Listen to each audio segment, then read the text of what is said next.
Assalamualaikum warahmatullahi wabarakatuh. Kami dari kelompok 6 yang akan memaparkan mengenai protein pada bahan pangan yang bersumber dari buku Kimia Pangan oleh Rusdin Rauf 2015. Kelompok 6 beranggotakan 5 orang. Yang pertama yaitu saya, Salma Maulida Prastiwi dengan NIM belakang 087. Saya Ganis Laninata Safitri dengan NIM belakang 081. Saya Aisyah Putri Muharami dengan NIM belakang 099. Saya Syakifa Aulia Menandar dengan NIM belakang 107. Dan saya Muzarikita Mangunsong dengan NIM 110. Baik, langsung saja pada pemaparan pemateri. Yang pertama, pokok-pokok bahasannya yaitu yang pertama mengenai protein, yang kedua mengenai whey, yang ketiga mengenai albumin, yang keempat mengenai kolagen, yang kelima mengenai gelatin, dan yang terakhir mengenai gluten. Baik, protein sendiri merupakan bahan pangan sumber protein yang berasal dari telur, susu, dan kedelai. Protein memiliki jenis yang berbeda-beda. Setiap jenis protein juga memiliki karakteristik yang berbeda-beda yang akan kita kupas tuntas pada pemaparan kali ini. Kemudian, untuk kasein akan dipaparkan oleh Muzarikita. Kepada Muzarikita, saya persilakan. Baik, yang pertama kasein. Kasein merupakan fosfoprotein yang diperoleh dari susu. Kasein merupakan protein yang terbanyak ditemukan pada susu, sekitar 80% dari total protein susu. Sekitar 80-95% kasein pada susu terdapat dalam bentuk koloid yang terdispersi, yang dikenal sebagai kasein misel. Misel kasein memiliki titik isoelektrik pada pH 4,6. Pada pH tersebut, kasein misel mengalami penggumpalan pada suhu di atas 8 derajat Celcius. Kasein memiliki struktur terbuka dan sebagian besar tersusun atas protein. Kasein ditemukan dalam berbagai bentuk, antara lain alfa kasein, beta kasein, dan kappa kasein. Setiap jenis kasein memiliki perbedaan pada tingkat hidrofobisitasnya. Akasein adalah jenis kasein mayor yang terdapat pada susu sapi, sekitar 47% dari total kasein, yang tersusun atas beberapa gugus fosfoserin. Alfa kasein terdiri atas dua jenis, yaitu alfa S1 kasein dan alfa S2 kasein. Alfa S1 kasein tersusun atas 8 gugus fosfoserin, 199 residu asam-asam amino, 17 propolin dengan berat molekul 23.000 Dalton. Sedangkan alfa S2 kasein tersusun atas 10-13 residu fosfoserin, 207 residu asam amino, 10 propolin, dan berat molekul 25.000 Dalton. Sebanyak 37% dari total kasein pada susu merupakan alfa S2 kasein. Sedangkan alfa S2 kasein sebanyak 10%. Tingkat hidrofobisitas dari A kasein lebih tinggi dari K kasein atau kappa kasein, namun lebih rendah dibandingkan beta kasein. Beta kasein sebanyak 35% dari total kasein yang terdapat pada susu sapi. Struktur beta kasein tersusun atas 209 residu asam-asam amino, 35 propolin, dan 5 residu fosfoserin, dengan berat molekul 24.000 Dalton. Karena memiliki domain C-terminal yang besar, sehingga beta kasein dianggap sebagai kasein yang paling hidrofobik. Kappa kasein dalam susu sapi sebanyak 12% dari total kasein. Struktur kappa kasein tersusun atas 169 residu asam amino, 20 prolin, dan 1 fosfoserin dengan berat molekul 19.000 Dalton. Terima kasih, saya kembalikan kepada moderator. Baik, terima kasih kepada Muzarikita atas pemaparan mengenai kasein. Kemudian pemaparan mengenai whey yang akan saya jelaskan. Untuk whey sendiri merupakan protein penyusun susu bersama dengan kasein. Protein whey sebanyak 20% dari total protein yang terdapat pada susu. Walaupun protein whey jumlahnya lebih sedikit dibandingkan dengan kasein, namun whey tersusun atas protein yang sangat penting bagi tubuh. Antara lain beta-laktoglobulin, alfa-laktalalbumin, immunoglobulin, dan bovone serum albumin atau BSA. Nah, BSA sendiri merupakan komponen yang identik dengan serum darah manusia. Nah, whey sendiri memiliki karakteristik yang khas dalam pengolahan karena memiliki beberapa sifat fungsional, antara lain pembentukan gel, pembentukan film, pembentukan foam, dan sebagai pengemulsi. Kemudian protein whey sendiri terdapat beberapa jenis produknya, di antaranya whey protein concentrates atau WPC, kemudian whey protein solids atau WPI, dan whey protein hydrolysate atau WPH, dan serta modified whey protein atau MWP. Kemudian selanjutnya pemaparan mengenai albumin dan kolagen yang akan dijelaskan oleh Aisyah. Kepada Aisyah, saya persilakan. Baik, terima kasih. Albumin. Albumin merupakan golongan protein struktur globular yang larut dalam air dan larutan garam encer. Umumnya, albumin ditemukan sebagian besar pada putih telur dan dalam jumlah kecil pada susu.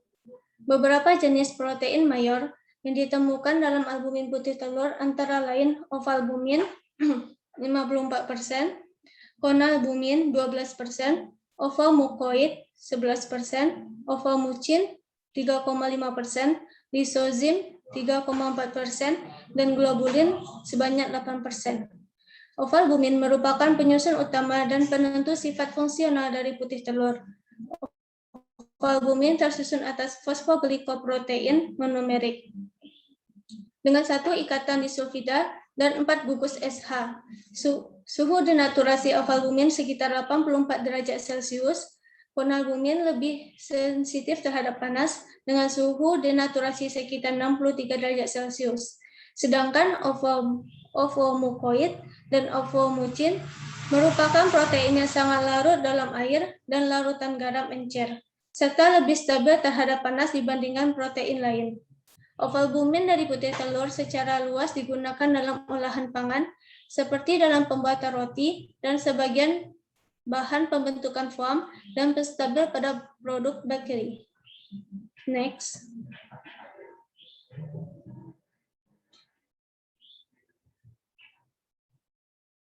Kolagen. Kolagen merupakan golongan protein fibros yang tidak larut air. Kolagen yang ditemukan pada mamalia terdiri dari kolagen tipe 1, tipe 2, tipe 3, dan tipe 4.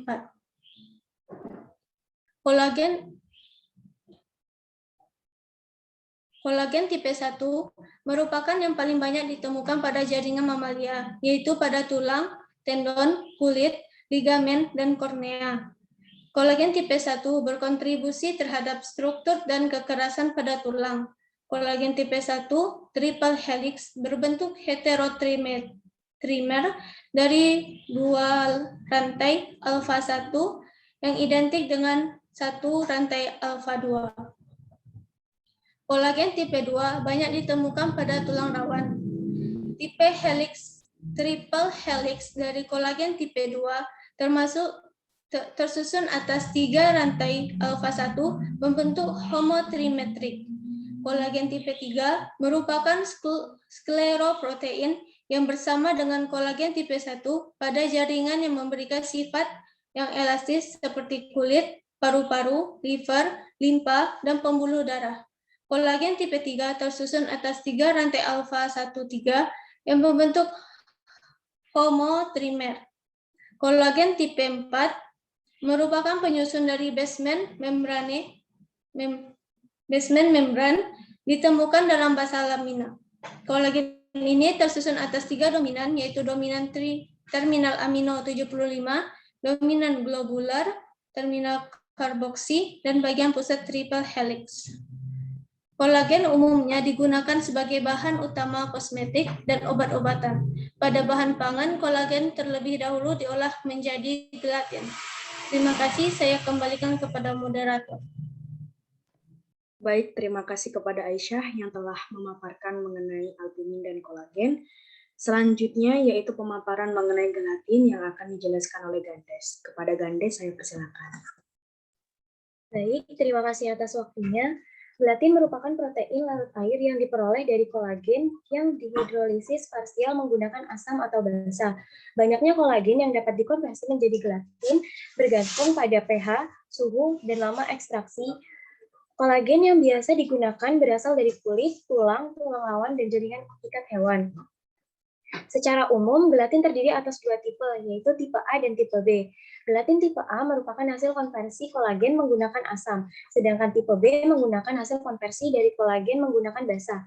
Gelatin tipe A memiliki titik isoelektrik pada kisaran pH 8 sampai 9, sedangkan tipe B pada pH 4 sampai 5. Gelatin banyak dimanfaatkan dalam produk pangan sebagai bahan penstabil. Sifat gelatin yang larut air dan kapasitas penyerapan air yang tinggi memberikan karakteristik yang khas pada produk pangan, khususnya dalam pembentukan gel yang kokoh dengan meningkatkan viskositas. Gelatin tipe A yang memiliki titik isoelektrik yang cenderung basa baik digunakan sebagai bahan pengemulsi untuk tipe emulsi minyak dalam air. Bahan pangan umumnya memiliki sifat netral hingga asam, sehingga gelatin tipe A tidak mudah mengalami penggumpalan jika diaplikasikan sebagai emulsifier. Gelatin tipe B dengan titik isoelektrik yang cenderung asam, pH sampai 5, lebih tepat digunakan sebagai bahan penstabil. Pada kondisi bahan pangan yang cenderung asam, gelatin tipe B berperan dalam menstabilkan bahan pangan melalui peningkatan viskositas fase kontinu. Saya kembalikan lagi kepada moderator. Baik, terima kasih kepada Gandes atas penjelasan mengenai gelatin. Kemudian pemaparan mengenai gluten yang akan dijelaskan oleh Syakifa. Pada Syakifa, saya persilakan. Baik, terima kasih atas waktunya. Gluten didefinisikan sebagai suatu residu yang elastis dari adonan gandum yang diekstrak menggunakan air untuk memisahkan granula pati dan bahan-bahan yang larut air. Definisi tersebut berkembang menjadi suatu terminologi yang mengacu pada protein. Hal tersebut memberikan karakteristik yang khas pada produk roti seperti daya serap air, kohesivitas, viskositas, dan elastisitas adonan. Adapun beberapa faktor penting yang berpengaruh terhadap karakteristik adonan yaitu yang pertama, keseragaman dispersi dari bahan baku, yang kedua yaitu hidrasi dari bahan baku, yang ketiga pembentukan adonan dengan sifat rheologi yang sesuai, dan yang terakhir pengembangan struktur gluten atau protein tepung yang terhidrasi. Gluten tersusun atas ratusan komponen protein. Namun hanya terdapat 4 protein mayor, yaitu albumin yang larut air, globulin yang larut garam, gliadin larut air, dan glutenin larut asam atau basa. Gliadin dan glutenin merupakan komponen utama yang membentuk polimer gluten dan menentukan kualitas roti. Gliadin sendiri tersusun atas monomer polipeptida yang diklasifikasikan menjadi 4 kelompok, yaitu alfa gliadin, beta gliadin, gamma gliadin, dan omega gliadin. Sedangkan glutenin merupakan gabungan dari beberapa polipeptida yang dihubungkan oleh ikatan disulfida. Terima kasih, saya kembalikan kepada moderator. Baik, terima kasih atas pemaparannya untuk Syakifa. Baik, sekian dari kelompok 6, kurang dan lebihnya mohon maaf. Wassalamualaikum warahmatullahi wabarakatuh.